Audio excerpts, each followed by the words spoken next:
तो हमारे साथ खास मेहमान आज मौजूद हैं इस पूरे मुद्दे को समझाने के लिए। डॉक्टर संबित पात्रा, नेता बीजेपी, केसी त्यागी जी, सांसद JDU, Vinod Sharma, political editor Hindustan Times, Abhay Kumar Dubey, वरिष्ठ पत्रकार, और पूर्णिमा जोशी, वो भी वरिष्ठ पत्रकार, हमारे साथ स्टूडियो में मौजूद हैं।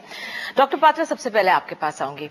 सरकार ने जांच की, गृह मंत्री ने संसद में बयान दिया, सफाई दी, एक तरह से क्या हुआ जांच में, क्यों बीजेपी स्वाभाविक रूप से नीति जी, देखिए, पूरा जो विषय है जिसको अंग्रेजी में कहते हैं टिप ऑफ द आइसबर्ग, एक तरह से बिल्कुल एक छोटा सा विषय कि 4-5 लोगों का नाम सामने आया है, मालूम पड़ा है, मगर हम संतुष्ट नहीं है इस विषय से। हमें लगता है ये एक बहुत बड़े षड्यंत्र का छोटा सा हिस्सा हमें दिख रहा है, क्योंकि स्वाभाविक रूप से जिन लोगों के फोन टेपिंग का विषय या फोन सीडीआर का विषय उठ रहा है, वे लोग कोई साधारण लोग नहीं है, विपक्ष के कद्दावर नेता हैं। और न केवल भाजपा के, मैं याद दिला दूं कि भाजपा के बाहर के भी कई नेताओं का इस विषय पे टिप्पणियां हमने आज देखा है कि सीताराम येचुरी जी ने भी कहा है कि उनके फोन को भी टेप किया जा रहा है, सपा के कई नेताओं ने ये बात कही है। तो स्वाभाविक रूप से क्या षड्यंत्र है, क्या इसमें कहीं ना कहीं नेशनल सिक्योरिटी इन्वॉल्व है या नहीं, और ये कांग्रेस सरकार की, यूपीए सरकार की ये कैसी नीति है कि अपनी छोटी छोटी महत्वाकांक्षाओं के लिए तो ये कहा कि फोन टैपिंग ना इस्तेमाल करें, ये कॉल डेटा रिकॉर्ड है वो उसकी डिटेल्स,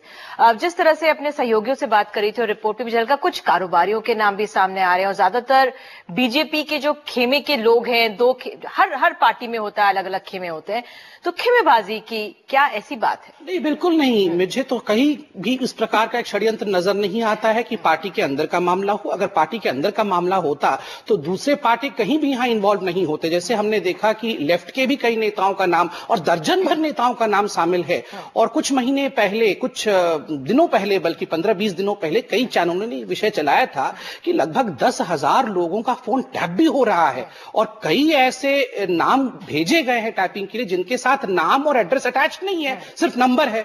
तो in spite of the stringent laws ऐसे संभव कैसे हो रहा है? और जब तक इसमें सरकार और स्पेसिफिकली गृह मंत्री का हाथ ना हो, इतने बड़े प्रकरण का संभव होना मुझे लगता नहीं है ये पॉसिबल है। ठीक है, बिल्कुल।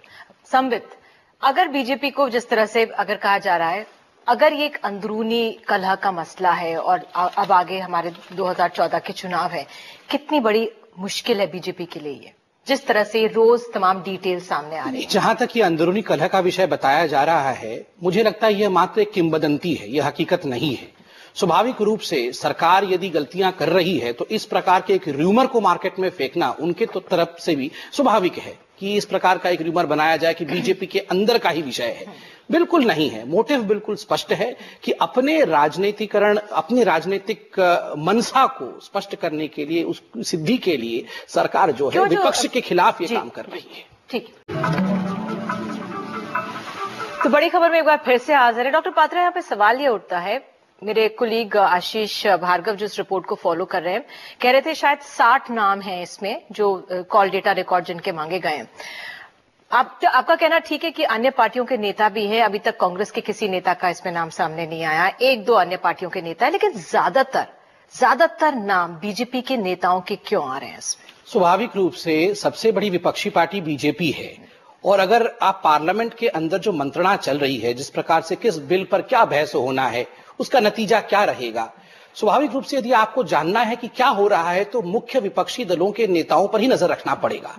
और जैसे मैंने कहा, सुधांशु मित्तल, विजय गोयल, बिल्कुल ये नेता, विजय गोयल महामंत्री है पार्टी के। मैं ये समझना चाह रही हूं। बिल्कुल महामंत्री रह चुके हैं, उनके साथ अरुण जेटली जी का भी नाम आया है, और भी दर्जनों भर हमारे बड़े नेताओं का नाम इसमें शामिल है। जी हां, ये सब बड़े नेता हैं। स्वाभाविक रूप से पार्लियामेंट की गतिविधि पर नजर रखना है तो सबसे बड़े पार्टी के गतिविधि पर, उनके नेताओं पर नजर रखना कांग्रेस को लगता है ये ठीक है। जी त्यागी सर, इंट्रा बीजेपी एंगल हो सकता है इसमें जिस तरह से डिटेल सामने आए, वो कारोबार और राजनीति मिली जुली, वो उसके संकेत दिख रहे हैं। मैं बहुत छोटा सा पॉइंट रखना चाहता हूं। आपको पता होगा कि जो कांस्टेबल ये काम कर रहा था, वो मेरे ख्याल से किसी एसीपी ऑपरेशन के ईमेल के माध्यम से ये डिमांड रख रहा था।